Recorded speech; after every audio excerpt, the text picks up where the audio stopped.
بندہ جب نماز جو ہے 10 سال کا ہو جاتا ہے، اب بچوں پر رحم نہ کیا جائے، نماز کی باری آتی ہے تو مار کر لانا ضروری ہے، مسجد کو تاکید کر کے لانا ضروری ہے۔ تو اسی لیے بچے جب 10 سال کے ہو جائیں اس سے پہلے اپنے بچوں کو نمازی بناؤ، تاکہ بچوں پر ہاتھ اٹھانے کی بھی ضرورت نہ پڑے۔ آپ نے دیکھا ہوگا جس کا بچہ نمازی ہوتا ہے وہ شرابی نہیں ہوتا، جس کا بچہ نمازی ہوتا ہے وہ ماں باپ کا نافرمان نہیں ہوتا، جس کا بچہ نمازی ہوتا ہے وہ جو ہے آپ کا نام روشن کرنے والا ہوتا ہے، جس کا بچہ نمازی ہوتا ہے وہ بڑوں کا ادب کرنے والا ہوتا ہے، جس کا بچہ نمازی ہوگا وہ با اخلاق ہوتا ہے، جس کا بچہ نمازی ہوتا ہے وہ با کردار ہوتا ہے، جس کا بچہ نمازی ہوتا ہے وہ ہر ایک کے ساتھ اچھائی کے ساتھ جو ہے پیش آتا ہے۔ جو نماز آپ نے اگر نماز نہیں سکھایا تو وہ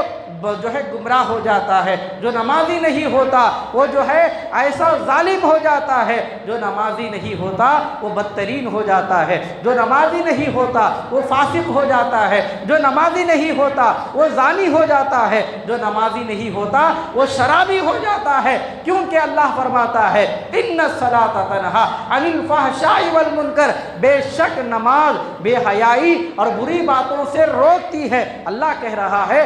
بچوں کو نمازی بنا دو، آپ خود بھی نماز پڑھ لو، انشاءاللہ نماز جو ہے تمام گناہوں سے تمہیں پاک کر کے تمہیں صاف ستھرا بنا دے گی۔ تو لہذا اللہ نے ہمیں یہ تحفہ دیا نماز کا، اسے اپنا لو، نماز پڑھ لو، ہر گناہوں سے عادت تمہاری چھوٹتی نظر آئے گی۔ یہی وجہ ہے کہ جن کے بچے نماز پڑھتے ہیں وہ ہر جگہ کامیابی جو ہے کامیاب نظر آتے ہیں، جو نماز پڑھتے ہیں ان کے بچے جو ہے دنیا میں بھی اچھا نام کماتے ہیں، آخرت میں بھی اچھا نام کماتے ہیں۔ اسی لیے نماز کی پابندی ہمارے لیے بھی ضروری ہے، اولاد کو نماز کی تاکید کرنا بھی ضروری ہے، کیونکہ نماز کے بنا انسان آدھا ادھورا ہے، نامکمل ہے۔ اللہ تبارک و تعالی نماز جیسی عبادت کو ہم سب کو اپنانے کی توفیق عطا فرمائے۔ اذان سن کر اللہ تبارک و تعالی ہمارے دلوں کو مسجدوں کی طرف مائل فرمائے۔ پروردگار عالم مسجدوں سے ہمیں جی لگانے کی توفیق عطا فرمائے، نماز سے محبت کرنے کی اللہ ہمیں توفیق عطا فرمائے۔ اللہ تبارک و تعالی ہمارے سجدوں میں نماز کا نور عطا فرمائے۔ حضرات محترم، سجدہ یہ ایسی چیز ہے کہ جب بندہ اللہ تبارک و تعالیٰ کی بارگاہ میں آتا ہے اپنے آپ کو اتنا گرا دیتا ہے، کیونکہ ہم جتنا سجدے میں گرتے ہیں اتنا زیادہ کسی دنیا والوں کے سامنے نہیں جھکتے۔ اللہ تبارک و تعالیٰ ایمان والوں کے عزتوں کی حفاظت فرمائے، ہمیں کسی کا محتاج نہ بنائے، کسی کے سامنے ہاتھ پسارنے کی اللہ ہمیں جو ہے ایسے جو وقت سے پروردگار عالم سارے امت کی حفاظت فرمائے، سب کے عزتوں میں اللہ تعالیٰ بلند و بالا عطا فرمائے۔ اللہ تبارک و تعالیٰ کی ذات تو وَتُعِزُّ مَن تَشَاءُ وَتُذِلُّ مَن تَشَاءُ بِيَدِكَ الْخَيْرُ إِنَّكَ عَلَىٰ كُلِّ شَيْءٍ قدیر، وہ عزتوں کا مالک ہے، وہ ذلتوں کا مالک ہے۔ عزت بھی اگر مانگنا ہے تو رب سے مانگو، اللہ عزت دینے والا ہے۔ کہنے والے شاعر نے بڑے اچھے انداز میں کہا وہ ایک سجدہ جسے تو گرا سمجھتا ہے، یعنی اللہ تعالیٰ کے سامنے کیا جانے والا وہ ایک ایک سجدہ، ہم اس سجدے کو معمولی سمجھتے ہیں، لیکن وہ سجدوں کی قیمت کیا ہے ہمیں قبر میں پتہ چلنے والی ہے۔ وہ سجدوں کی قیمت کیا ہے ہمیں حشر کے میدان میں پتہ چلے گا کہ سجدے کیا ہوتے ہیں۔ شاعر کہنے والے نے کہا وہ ایک سجدہ جسے تو گرا سمجھتا ہے، ہزار سجدوں سے دیتا ہے آدمی کو نجات۔ پروردگار عالم کے حضور بندہ مومن جب اپنے سروں کو جھکاتا ہے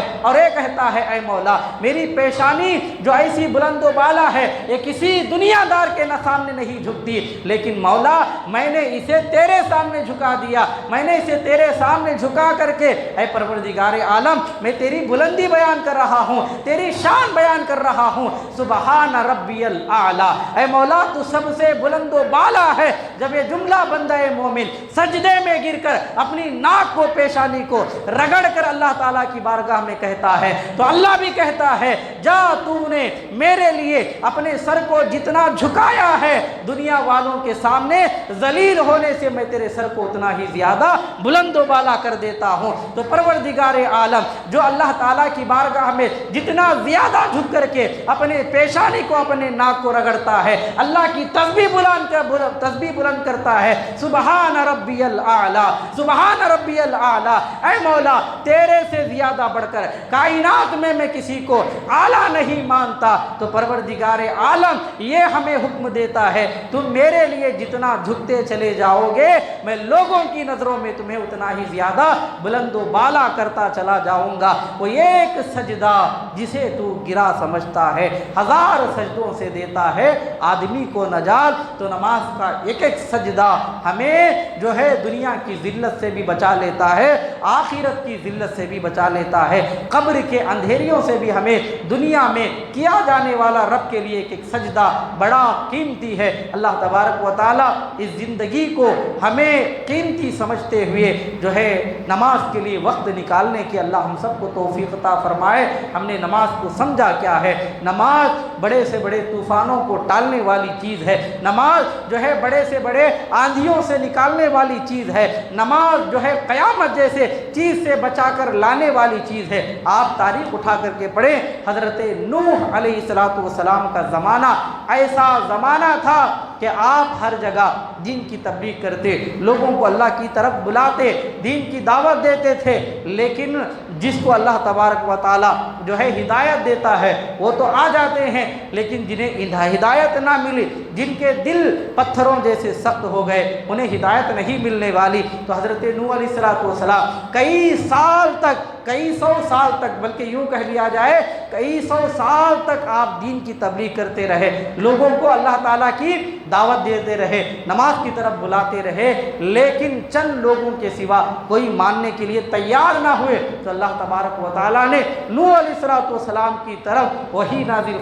فرمایا اے نوح جتنے میرے ماننے والے ہیں ان تمام لوگوں کو لو ایک کشتی بناؤ، کشتی میں سوار ہو جاؤ، کیونکہ میں دنیا کو تباہ کرنے والا ہوں، اس دنیا کو میں مٹانے والا ہوں۔ ساری دنیا میں طوفان آ جائے گا، آندھی آئے گی، اور قیامت سے پہلے قیامت کا منظر دنیا میں نظر آنے والا ہے۔ اسی لیے جتنے جو ہے میرے ماننے والے ہیں، جن کے دلوں میں کلمہ ہے اور تمہارا کلمہ ہے، جتنے تمہارے اور میرے ماننے والے ہیں، سب کو ایک جا جمع کرو، کشتی بناؤ، کشتی میں سوار ہو جاؤ۔ تو حضرت نوح علیہ السلام نے جتنے نیکوکار تھے سب کو جمع لیا، کشتی بنائی، لیکن ایک بوڑھیا عورت جو اپنی جھوپڑی میں اتنی عمر رسیدہ ہونے کے باوجود عبادت گزار تھی، اللہ تعالیٰ کی بارگاہ میں سجدے کرتی تھی، رب کو مناتی تھی۔ حضرت نوح نے وعدہ کیا تھا،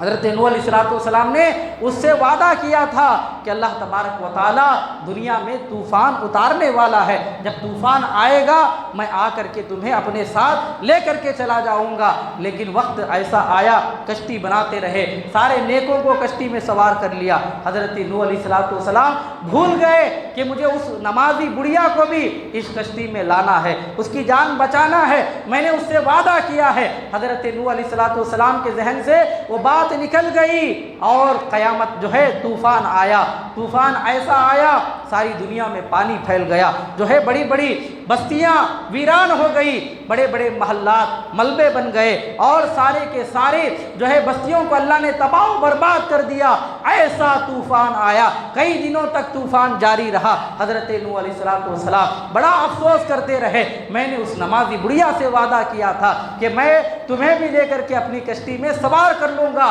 تمہیں طوفان آنے سے پہلے تمہارے جان کی حفاظت کروں گا، لیکن میرے ساتھ کیسا یہ معاملہ ہو گیا کہ میں نے نمازی بڑھیا کو وعدہ کرنے کے باوجود میں اس کی جان بچا نہ سکا۔ افسوس کرتے رہے، یہاں تک کہ طوفان تھم گیا، معمول ہو گیا، یہاں تک کہ ساری کی ساری دنیا زمین برابر ہو گئی ہے۔ اللہ اکبر۔ حضرت نوح علیہ السلام جب کشتی سے باہر آئے تاکہ بڑھیا کا خیال جو ہے ان کے دل میں آیا، دیکھیں بڑھیا کا حال کیا ہوا، چند نیک لوگوں کو لے کر کے بڑھیا کی بستی کی طرف آئے، جیسے جیسے قریب آتے گئے کیا دیکھا کہ بڑھیا کی جھوپڑی سلامت ہے۔ اللہ اکبر، اتنے بڑے بڑے محلات زمین بوس ہو گئے، ایسے ہرے بھرے درخت جو ہے، تناور درخت جو ہے زمین کے برابر ہو گئے۔ اللہ نے دنیا کو مٹا دیا، لیکن وہ بڑھیا جو نماز پڑھتی تھی ہمیشہ سجدے میں گر کر جو ہے اللہ تبارک و تعالیٰ کی یاد مناتی تھی، وہ بڑھیا کی جھوپڑی جو ہے ابھی بھی صحیح سلامت ہے۔ حضرت نوح علیہ السلام نے جب یہ معاملہ دیکھا، رب کا شکریہ ادا کیا۔ رب کا شکریہ ادا کرنے کے بعد قریب گئے، قریب جانے کے بعد اس بڑھیا کی جھوپڑی میں داخل ہو گئے۔ کیا دیکھا؟ بڑھیا ابھی بھی نماز میں موجود ہے۔ کیا دیکھا؟ بڑھیا ابھی بھی نماز میں موجود ہے، نماز اس نے قائم کیا، نماز پڑھ رہی ہے، سجدے کر رہی ہے۔ حضرت نوح علیہ السلام نے اللہ کا شکریہ ادا کیا، رب کی بارگاہ میں سجدے پیش کیے، اے مولا جس کی جان بچانے کی میں نے وعدے کیے تھے میں تو اسے بچا نہ سکا، لیکن اے پروردگار عالم تیری ذات ایسی ہے، مجھے یقین ہو گیا، خدا کی قسم جو تیری بارگاہ میں سجدے کرتے ہیں، جو تجھے منانے کے لیے تیری بارگاہ میں ناکوں کو رگڑتے ہیں، اپنی پیشانیاں رگڑتے ہیں، سجدے میں جا کر یہ کہتے ہیں سبحان ربی الاعلی، خدا کی قسم مولا میں تیری قسم کھا کے کہتا ہوں مجھے بات سمجھ میں آ گئی، جو تجھے جو ہے پروردگار عالم تیری رضا کے لیے جو سجدے کرتا ہے، چاہے قیامت بھی آ جائے، چاہے طوفان نوح کیا جو ہے اس سے بڑھ کر کے اگر طوفان بھی آ جائے، ساری دنیا میں سیلاب آ جائے،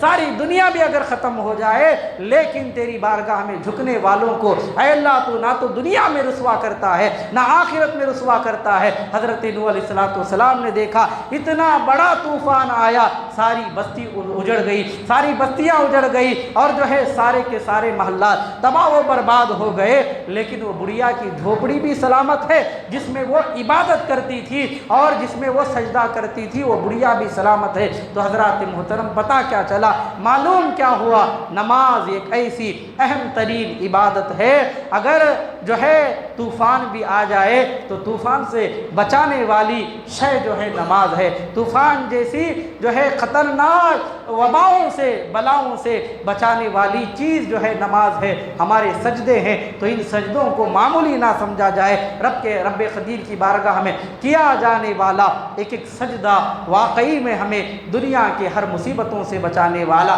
ہر پریشانیوں سے آزاد کرنے والا، بڑے سے بڑے طوفانوں اور آندھیوں سے نکال کر لانے والا جو ہے یہ سجدہ ہے۔ تو یہ سجدے ایسے معمولی نہ سمجھا جائے، اللہ تعالیٰ کی بارگاہ میں کیا جانے والا ایک ایک عمل بھی واقعی میں بڑا بلند و بالا عمل ہوتا ہے۔ اللہ تبارک و تعالیٰ ہمیں نماز کی اہمیت سمجھنے کی توفیق عطا فرمائے۔ پروردگار عالم پنج گانا نماز پڑھتے ہوئے ہمیں مسجدوں کو آباد کرنے کی توفیق عطا فرمائے۔ حضرات محترم نماز کیا ہے؟ آئیے پوچھیں، ہم اللہ تعالیٰ کی بارگاہ میں پوچھیں، ان کے بندوں سے پوچھیں جو برگزیدہ بندے ہیں، اے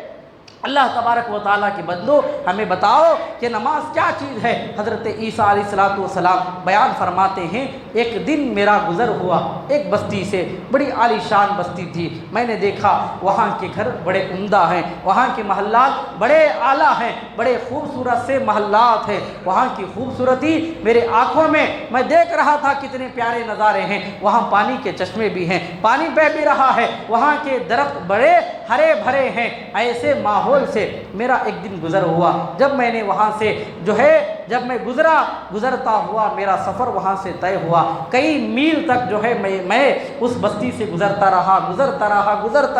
میں اس کے نظارے دیکھتا رہا۔ اللہ تبارک و تعالیٰ کی دنیا کتنی پیاری ہے، کیسے کیسے محلات ہیں، کیسے کیسے اونچی عمارتیں ہیں، کیسے کیسے قلعے ہیں، یہاں پانی کی سہولت بھی ہے، یہاں پانی کے چشمے بھی ہیں، ہر جگہ ہریالی ہے، آبادی ہے۔ حضرت عیسیٰ علیہ السلام